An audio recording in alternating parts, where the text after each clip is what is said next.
मिला है जीवन लगा दे जन कल्याण में तेरा भी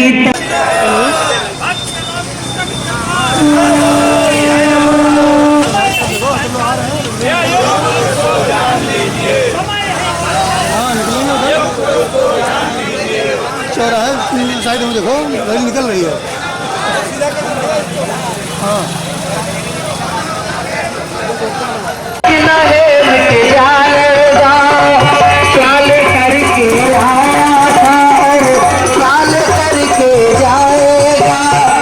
किसका भय और कैसा भय जब ना खुद बसती प्राण में किसका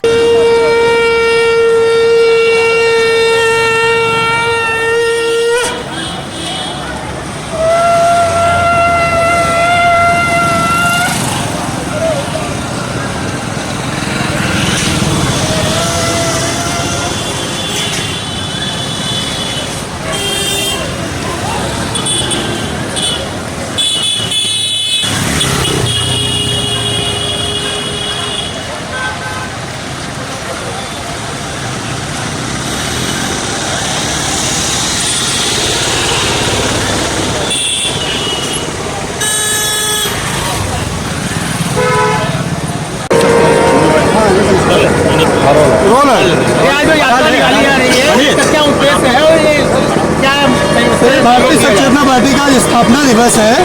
इस उपलक्ष्य में रैली निकाली जा रही है। इस रैली के माध्यम से समाज को क्या संदेश देना चाहते हैं? भारतीय शक्ति चेतना पार्टी का 13वां स्थापना दिवस है और आज से 13 वर्ष पूर्व एक उद्देश्य को लेकर के ये समाज को हम सर्वप्रथम नशा से मुक्त करें। हमारी सर्वप्रथम प्राथमिकता यह है कि समाज में नशा मुक्त समाज हो।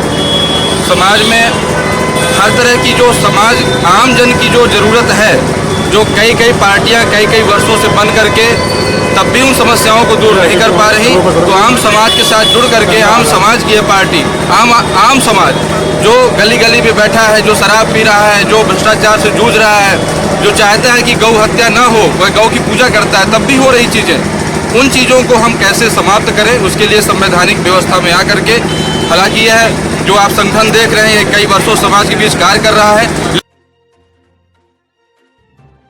2027 में भारतीय शक्ति चेतना पार्टी चुनाव लड़ेगी और कितनी सीटों पर लड़ेगी, लगभग क्या अनुमानित है? भारतीय शक्ति चेतना पार्टी 100 से अधिक सीटों में चुनाव लड़ेगी।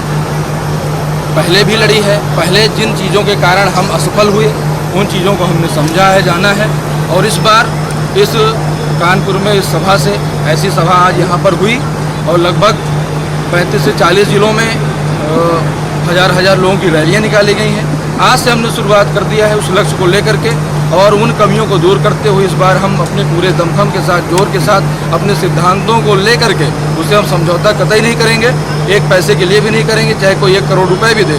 अपने सिद्धांतों आदर्शों के साथ हम चुनाव लड़ेंगे और इस बार निश्चित रूप से हम कहीं न कहीं जीत हासिल करेंगे। आपने बात की नशे की, बहुत तायब देखा गया है कि मंदिरों, मस्जिदों और गुरुद्वारों के आसपास बने हुए अंग्रेजी और देसी शराब के ठेके भी इनका कारण और युवाओं के बीच में बढ़ता हुआ नशा, इन चीज़ों को बहुत ज़्यादा पीछे की ओर ढकेल रहा है, देश को भी पीछे की ओर ढकेल रहा है। कहाँ तक आप इसको जिम्मेदार मानते हैं और सरकार का अंकुश न लग पाना, इस पर क्या कहें? देखिए, मंदिरों, मस्जिदों, गुरुद्वारों के पास तो महापराध ही है। हम मानते हैं एक भी जर्रा जहाँ पर है, एक भी आदमी जहाँ से गुजरता है, क्योंकि हम ये मानते हैं हम इस धार्मिक देश के व्यक्ति हैं, हमारी आत्मा में परमात्मा का वास है, हमारा शरीर मंदिर है, मन मंदिर है। एक भी व्यक्ति जहाँ रहता है वहाँ पर हम संपूर्ण रूप से, जैसे क्रांतिकारियों ने कहा था कि संपूर्ण आज़ादी चाहिए, हमारा ये कहना है कि संपूर्ण रूप से नशा बंद होना चाहिए। मंदिरों, मस्जिदों, गुरुद्वारों के पास तो होना ही नहीं चाहिए, लेकिन धरती में कहीं भी नशा जैसी चीज़ जिससे व्यक्ति पतित हो रहा है, जिससे व्यक्ति कमज़ोर हो रहा है, निर्धन हो रहा है, गरीब हो रहा है, अशिक्षित, शिक्षित होकर के भी अशिक्षितों जैसा व्यवहार कर रहा है, एक ऐसा मादक द्रव्य क्यों धरती पर होना चाहिए? तो राज सत्ताओं को सोचना चाहिए कि ये बहुत ही गलत है, अपराध है, उनके संरक्षण में हो रहा है, इसको बंद होना ही चाहिए, जहाँ भी हो नशा बंद होना चाहिए, और इसके लिए हमारी पुरजोर मांग। नोट और वोट जो चल रहा है, मेरा यही कहना है कि कोई व्यक्ति आकर के चुनाव के समय आपको 500 रुपये दे देता है और जबकि आपके हिस्से के 5 लाख रुपए 5 साल में वो डकार जाता है। तो आपको सजग रहना है कि आपका वोट आपका स्वाभिमान है। वह आपका स्वाभिमान, आपका ज़मीर किसी भी अन्यायी अधर्म करने वाले किसी भी राजनेता को, किसी भी पार्टी को नहीं जाने चाहिए। जो भी सच्चाई ईमानदारी से नशा मुक्त जीवन जीता हो और उसके लिए समाज को प्रेरित करता हो, उसी व्यक्ति को आप अपना मत प्रदान करें। आपका मत, आपका वोट आपका जीवन है, आपका स्वाभिमान है। बहुत बहुत आप लोग के माध्यम से और अपना संदेश मैं देना चाहूँगा कि आप सभी लोग जानते हैं कि जनमानस में, समाज के बीच कई तरह की अव्यवस्थाएँ, कई तरह की चीज़ें ऐसी हैं जो समाज में होना चाहिए जो नहीं हो रही हैं। चाहे वह नशा की बात हो ले करके, चाहे वह जीव हत्या की बात हो, चाहे भ्रष्टाचार की बात हो, चाहे गौ हत्या की बात हो, चाहे पर्यावरण संरक्षण ना होने की बात हो। अपराध बढ़ रहे हैं, बलात्कार के केसेस बढ़ रहे हैं, बहुत सारे ऐसी चीज़ें हैं, कानून व्यवस्था भंग हो चुकी है पूरी तरह से। एक आम आदमी जो रसूखदार नहीं है, जो संसाधन से विहीन है, वो और विहीन होता चला जा रहा है। उसके अधिकारों की सुरक्षा नहीं हो पा रही है। इसीलिए हमारे बीच से निकल करके, हम जहाँ रहते हैं, एक आम आदमी, एक आम समाज का व्यक्ति जो दबा हुआ है, जो घर से बाहर निकलने में डरता है, उसको हम मजबूत बना करके कैसे राजनीतिक व्यवस्था में परंपरा में लाएं, इसके लिए भारतीय शक्ति चेतना पार्टी काम कर रही है।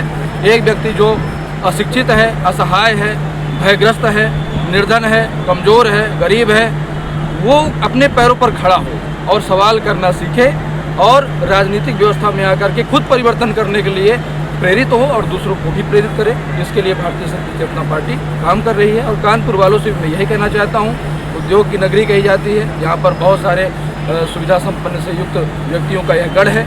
यहाँ पर अगर हम चाह लेंगे तो हमारे इस कानपुर नगर के साथ साथ इर्द गिर्द जितने भी छोटे मोटे जनपद और गांव कस्बे हैं, वहाँ अगर हम चाहें तो जिस प्रकार उद्योग स्थापित करके हम भला कर रहे हैं लोगों का, उसी प्रकार एक जागरूकता और परिवर्तन की लहर पैदा करके हम समाज का कल्याण करें। राजनीति की जहाँ तक आपने बात की, तो क्या 2027 में भारतीय शक्ति चेतना पार्टी चुनाव लड़ेगी और कितनी सीटों पर लड़ेगी, लगभग क्या अनुमानित है?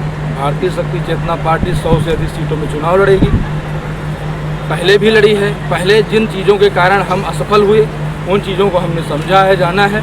और इस बार इस कानपुर में इस सभा से, ऐसी सभा आज यहाँ पर हुई और लगभग 35 से 40 जिलों में हज़ार लोगों की रैलियाँ निकाली गई हैं। आज से हमने शुरुआत कर दिया है उस लक्ष्य को लेकर के, और उन कमियों को दूर करते हुए इस बार हम अपने पूरे दमखम के साथ, जोर के साथ, अपने सिद्धांतों को लेकर के उससे हम समझौता कतई नहीं करेंगे, एक पैसे के लिए भी नहीं करेंगे, चाहे कोई 1 करोड़ रुपए भी दे। अपने सिद्धांतों, आदर्शों के साथ हम चुनाव लड़ेंगे और इस बार निश्चित रूप से हम कहीं न कहीं जीत हासिल करेंगे। आपने बात की नशे की, बहुत आयत देखा गया है कि मंदिरों, मस्जिदों और गुरुद्वारों के आसपास बने हुए अंग्रेजी और देसी शराब के ठेके भी इनका कारण और युवाओं के बीच में बढ़ता हुआ नशा इन चीज़ों को बहुत ज़्यादा पीछे की ओर धकेल रहा है, देश को भी पीछे की ओर धकेल रहा है। कहाँ तक आप इसको जिम्मेदार मानते हैं और सरकार का अंकुश न लग पाना, इस पर क्या करें?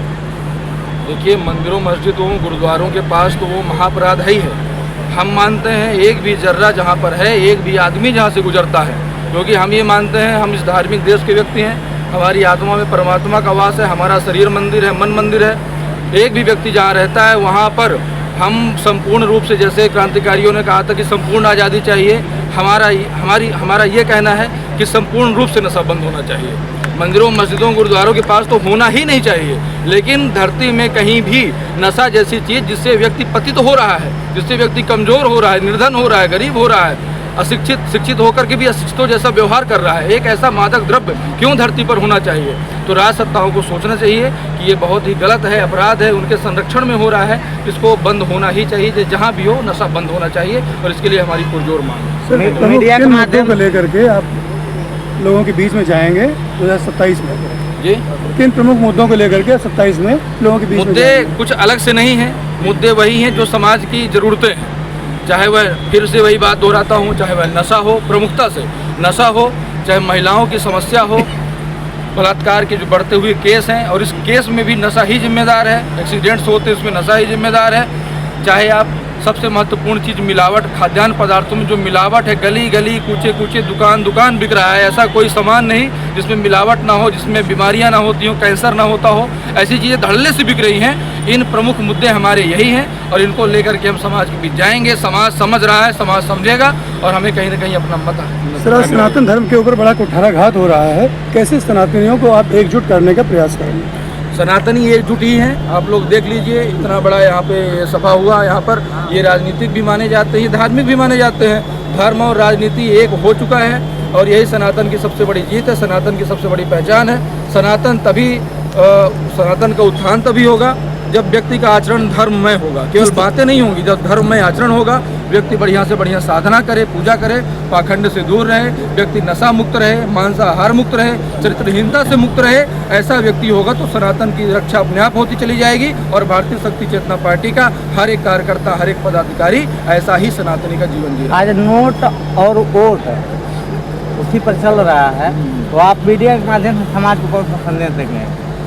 नोट और वोट जो चल रहा है, मेरा यही कहना है कि कोई व्यक्ति आकर के चुनाव के समय आपको 500 रुपये दे देता है और जबकि आपके हिस्से के 5 लाख रुपए 5 साल में वो डकार जाता है। तो आपको सजग रहना है कि आपका वोट आपका स्वाभिमान है, वह आपका स्वाभिमान, आपका ज़मीर किसी भी अन्यायी अधर्म करने वाले किसी भी राजनेता को, किसी भी पार्टी को नहीं जाने चाहिए। जो भी सच्चाई, ईमानदारी से नशा मुक्त जीवन जीता हो और उसके लिए समाज को प्रेरित करता हो, उसी व्यक्ति को आप अपना मत प्रदान करें। आपका मत, आपका वोट, आपका जीवन है, आपका स्वाभिमान है।